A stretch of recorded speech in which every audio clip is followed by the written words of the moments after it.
And good afternoon, race fans, as we get set here for race number 18 of the season of the NNSCRA Almond Joy Series. After this race, it's only 2 more races until we determine the 12 drivers that will battle out in the first ever Almond Joy Series chase for the championship. And today could be one of those wild card races. Last week at South Boston certainly was, where we saw outside pole sitter Mitchell Carter go to victory lane for the first time this season. Not only did Mitchell Carter pick up a victory, but also moved up to 21st in the point stand. So Carter in very good position to be able to make the chase for the championship here this season, provided Carter can finish out the regular season with some consistent finishes and not drop outside the top 30 in points. You can see starting off second in today's race, J Lopes, our winner from Talladega, also up here at the front starting on the pole position. Lopes coming into this race has jumped up tremendously in the point stands, now up to 10th in the running order for the standings right now. You got J Qualls lined up there in third, and he's second in the point stands, 50 points back behind 3-time winner K Jazzin, but good qualifying position for him. But look at some of these other drivers here. P Minnick, Cody Smart, they haven't been to victory lane yet. Maybe today it can happen at Salem. Without further ado, though, let's go down trackside, get the most famous words in motorsports.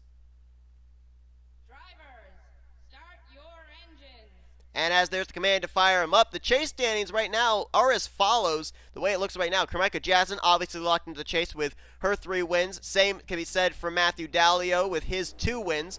Then you've got J Qualls currently locked in, Benny Watson, J Lopes, John Andrews, J Kurtis, Nick Johnson, Mitchell Carter, Zachariah Hall, and Brooke Allen. That is 11 drivers that currently are in via wins. There are some drivers outside the top 30 that have wins that could fill that 12th spot if they can make it into the top 30 in points, including J Dollerton, J Romero, and Jeffrey Finguy. Right now, that 12th spot would be occupied by the highest non-winner running the highest in the chase, or in the current overall points, and that right now would belong to K Shearer, who is 3rd in the point standings as we speak. Without further ado, though, 40 laps of racing awaits here at Salem, and J Lopes gets us underway. We are green.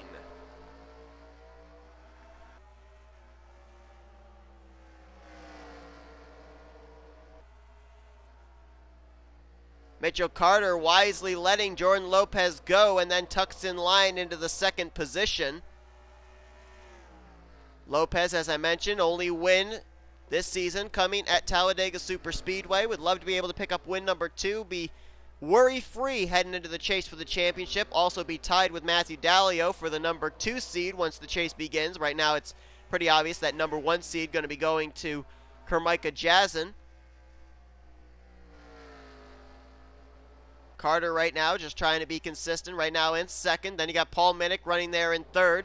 Nick Johnson's been a while since he's been to victory lane at the road course of Tula. J Kurtis been a long time since he's been to victory lane as well. Nick Johnson right now all over the back bumper of P Minnick for that 3rd position.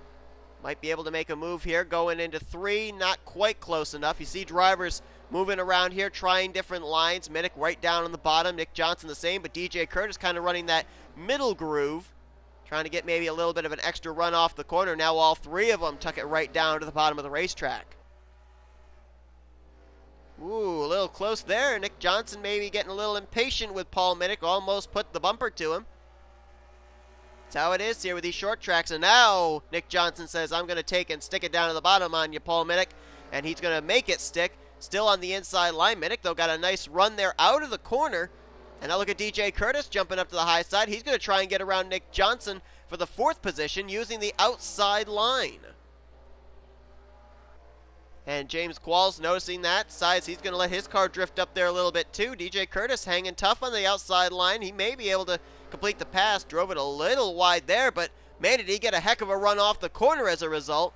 And DJ may have him cleared. He does. Move J Kurtis to the 4th position using the outside line to make the pass on Nick Johnson. Meanwhile, up at the front, it's kind of a little lonely man story. J Lopes by about 1.3 seconds over Mitchell Carter, and then it's a long gap from Carter back to that battle still raging for the 3rd position, about another 1.8 seconds back to P Minnick and company. Boy, Nick Johnson trying to get that 4th position back away from J Kurtis, but right now J Lopes just enjoying the view.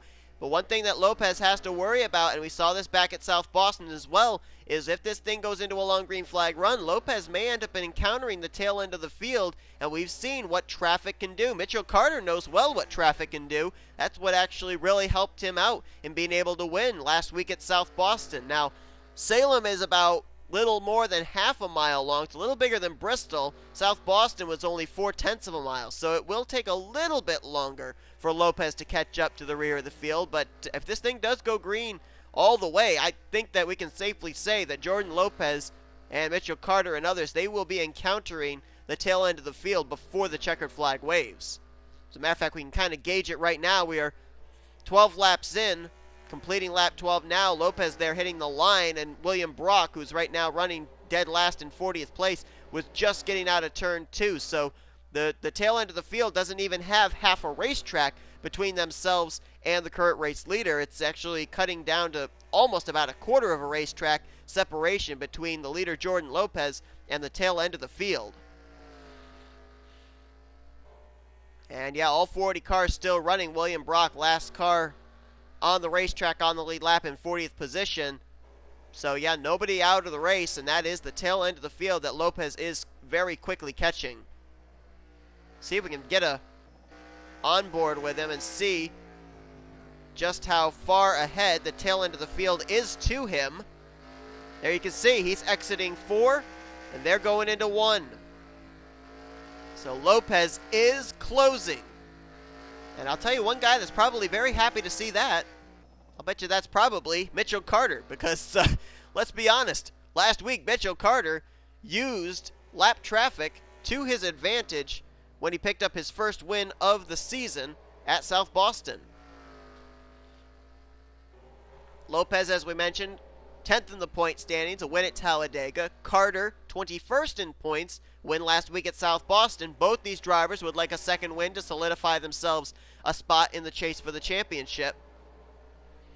As we'll drop back here real quickly, we got that battle for third now. J Kurtis kind of fading back to 6th, as Nick Johnson was able to get back around him, as was J Qualls, and now Johnson all over the back bumper of P Minnick for that position. Minnick coming into this race running 8th in the point standings, was one of the most consistent drivers at the beginning of the season, seemed to taper off a little towards the middle of the season, now has started to pick his pace back up, but still looking for that first win of the year in that 6 car. Had a battle going on there between J Kurtis, J Qualls. Kurtis having to give way to the 27 though, so Qualls hangs on to 5th, Kurtis back to 6th. Jonathan Rains right now running solidly in 7th.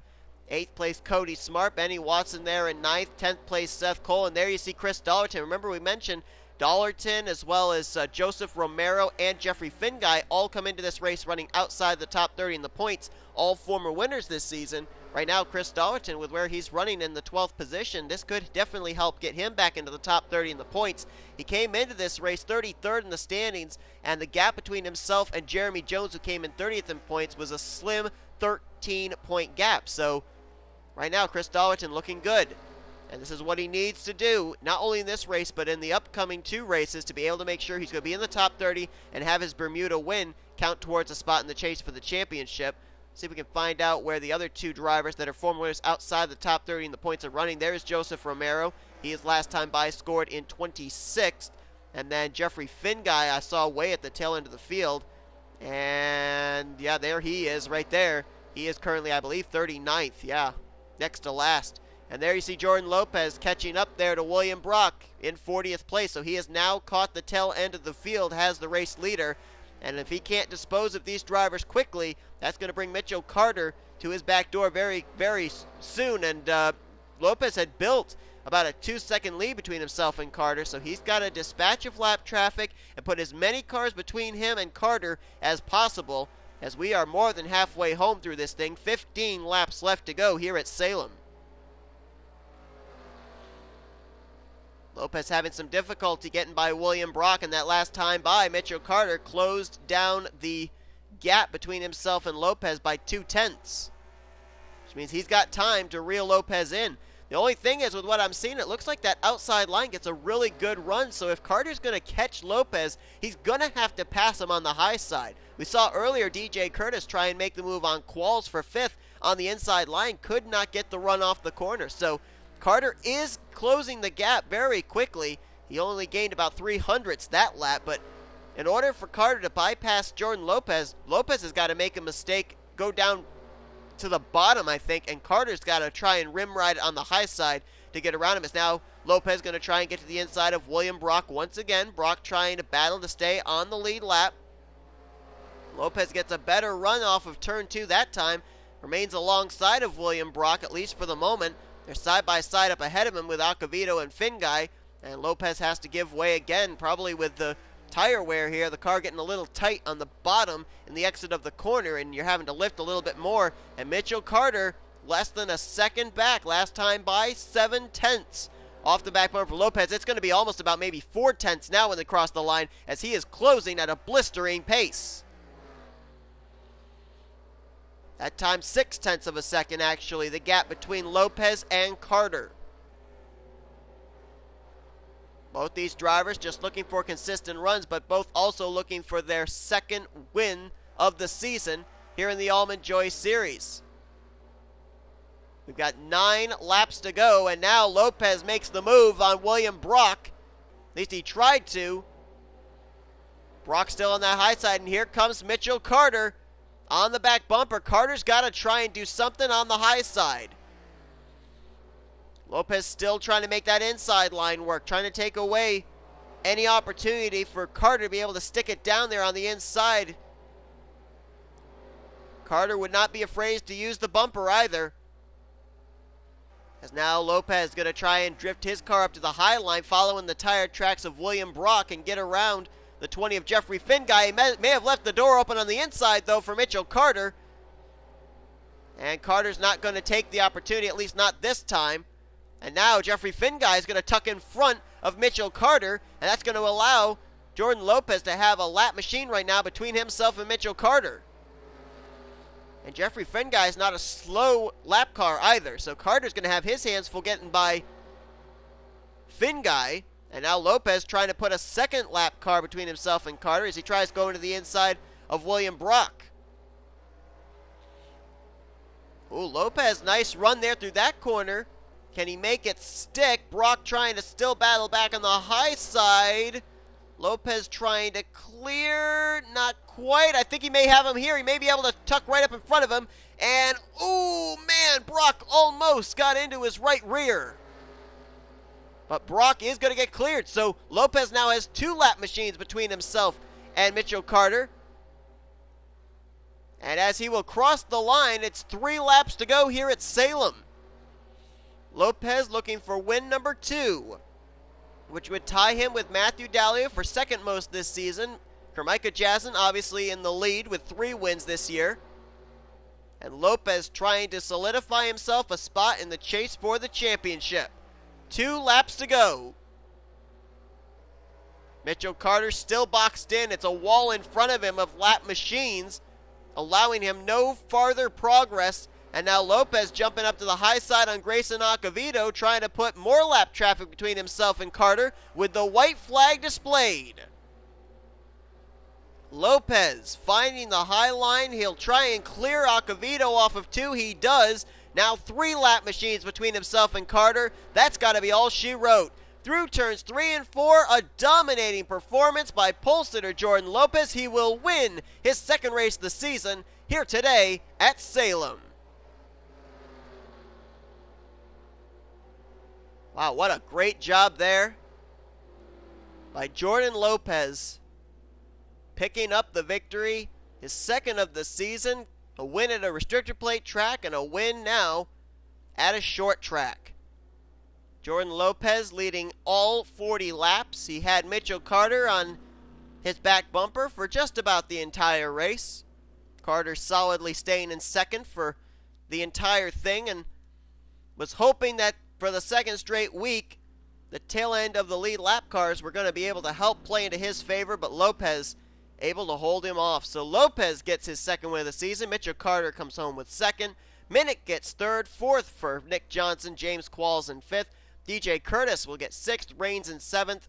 Eighth for Seth Cole. Ninth for Cody Smart. And completing the top 10 was Benny Watson. You got Chris Dollerton finishing 13th. He may be back up inside the top 30 in the points with that run. So he may have just right there taken that 12th spot in the chase at this current point in time. They look on down through the remainder of the finishing results and some of those other drivers we were talking about that needed a good run today. Romero, 28th. You've got also Jeffrey Finguy finishing this race dead last. Not good for either of those drivers. They're going to need a miracle in the next two races to be able to have their wins this season count towards a spot in the chase for the championship. A couple other drivers that are going to take some hits in the point stands. One would be K Shearer. We mentioned he came into this race in that final position in the chase, third in the overall point standings. Finishes the day out in the 35th position, so not good for him. I think Eric Heiden may have passed him in the point standings. Heiden came in fourth in points, and he finished out the day in 11th. So K Shearer going to have to do some regrouping in the next 2 weeks, as the same could be said for Amaury Stoudemire Jr., finishing outside of the top 30 today. He was fifth in the point standings. So we'll have to see if they can mount some kind of a comeback in the next two races before the chase begins. But thank you all so much for tuning in to today's race from Salem. If you enjoyed it, be sure to be able to give this video a like. Subscribe to become part of the crew today. We've shown you your full finisher results. Here come your point standings heading into next week. Next up on tap, it's the Hershey's Cup Series race here tonight from Salem Raceway. So I hope you'll tune in for that, as you've been watching a production of the NNSCRA, offline racing at its best.